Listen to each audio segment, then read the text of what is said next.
আগের পার্টে তোমরা দেখলে যে আমি বিয়ে বাড়ি যাচ্ছি, আর এই রাস্তাটার আর এই গাছটার সাথে আমার ভীষণ স্মৃতি রয়েছে, তো যাকে সেসব বাদ দিলাম।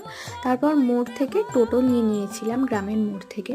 আর আজকে আমার ভীষণ একা একা লাগছে, যদিও আমার বাড়ির সবাই রয়েছে, মানে গ্রামের বাড়ির সবাই, কিন্তু মাকে ছাড়া নিজেদের কারোর বিয়েতে, প্রথমত মাকে ছাড়া বিয়ে বাড়িতে আমি এই প্রথম, বন্ধু বান্ধবদের ছাড়া। আর সেকেন্ডলি নিজের কারোর বিয়েতে এইভাবে একা একা, মানে খুব একাকিত্ব বোধ করছি, মানে সবাই থাকা সত্ত্বেও যেন আমি একা, এরকম একটা ফিল হচ্ছিল।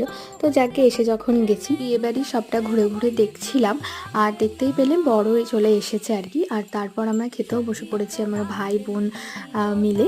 এরপর খাওয়া দাওয়া কমপ্লিট করে, আর সেদিনকে না বিভৎস গরম ছিল, মানে আমি যেখানে পাচ্ছিলাম সেখানে হাওয়া খেতে বসে পড়ছিলাম।